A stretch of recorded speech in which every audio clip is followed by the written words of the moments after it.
play Australian football for New York. Oh, amazing. Yeah. Oh, my God. I actually just came from there. Part of the reason I'll be moving is my hammy's a bit buggered now. Wait, would you have been a superstar if you didn't hurt that knee back in 1999? No. It's because of Shabbat. Otherwise, obviously. I would have been the Harry Sheehan. That was my second. Yes, of course. Yes. But the national comp in 23 was the week after October 7th. Wow. Which, being, as you can hear, quite Aussie. Yeah. And then seeing what happened at the Opera House. It was just heartbreaking. And then to see Penny Wong and Albanese's response was diabolical. So I wasn't sure whether I would even go play. And then there was also meant to be the global intifada and all that kind of stuff, which thank God nothing happened. But my message said, if you don't go, they win. So I got on the plane. I flew to Austin. I live in New York. I flew to Austin to play and quietly went to my captain, bloke from Perth, only Jew he's ever met, and said, I'm going to be wearing my kippah when I play, which I don't normally do, and a black armband for Giving me shivers. It's like, honestly. And the captain turns to me and goes, abso-fucking-lutely, and give me one.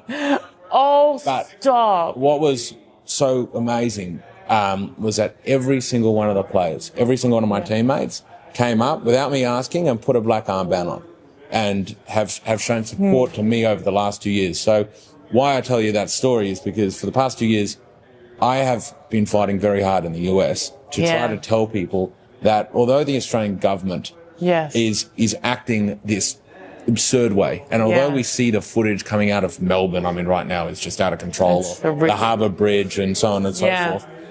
Aussies are good people, and Aussies love us, and Aussies know what's going on. So my question to you is, how much have you seen that shift in the perspective of us being the Crocodile Dundee nation to this nanny state, Hamas-loving shitstorm that it is now? It makes me emotional, and that's why I feel emotional when you give me that example of your fellow teammates, because it just reassures me of what I believe, which is the vast majority of Australians are decent, very good, peace-loving, freedom-fighting. Maybe the fighting part is slightly subdued, but willing to...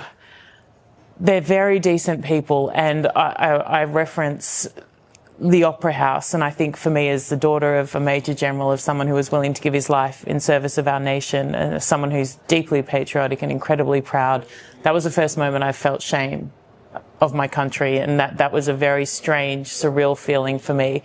That was a moment for us as a nation, because there's always going to be people like that who do things like that, who celebrate terrorism, who are evil, who are malicious, who are just vile. They will exist in every society. You'll never eradicate them fully. The difference is whether a society accepts that. And I'm not talking about stopping them. You've got freedoms that we all need. Mind you, they did use hate speech, which is against the law, but that's another issue.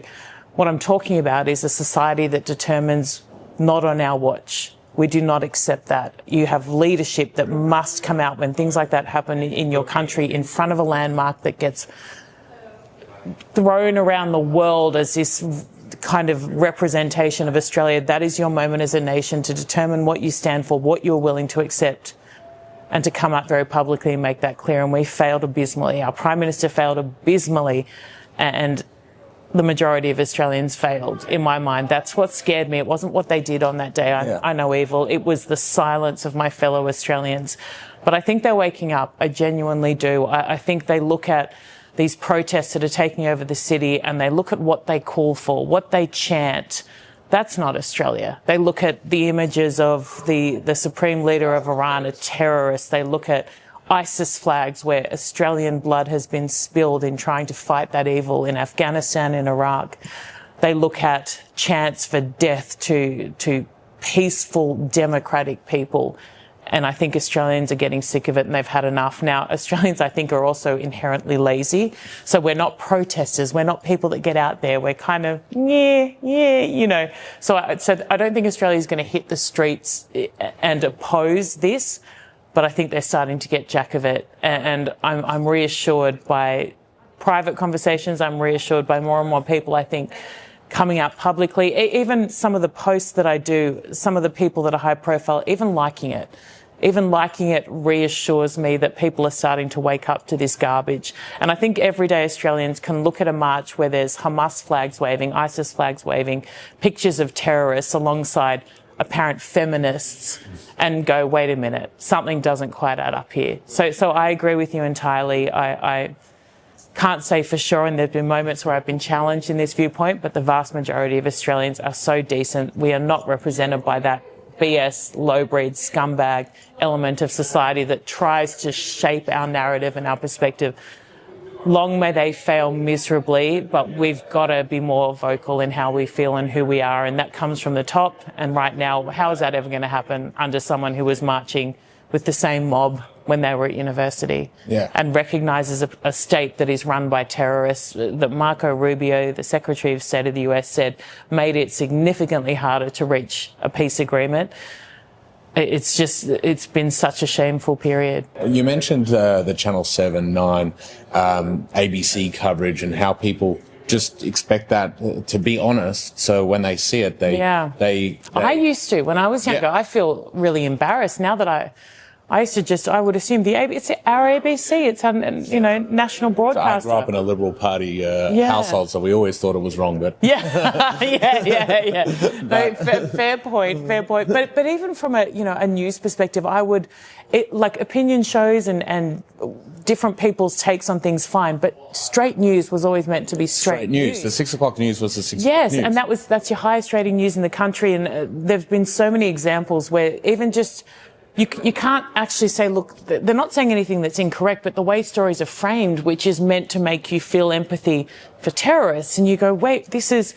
So if you're an everyday Australian, again, who's not engaged, who's watching that, and they get their 1 hour of news, 6 p.m. highest rating show in the country each night, and that's what's shaping their beliefs and their perspectives on this conflict in the Middle East, and they're being shown images of children that are hurt, and they're being told facts that are not facts, that are coming from terrorist organisations, and they're being reported as though it is a fact that is accepted. Not the terrorists say this; they say, according to the Gaza Health Ministry, which is the terrorist organisation, it is Hamas.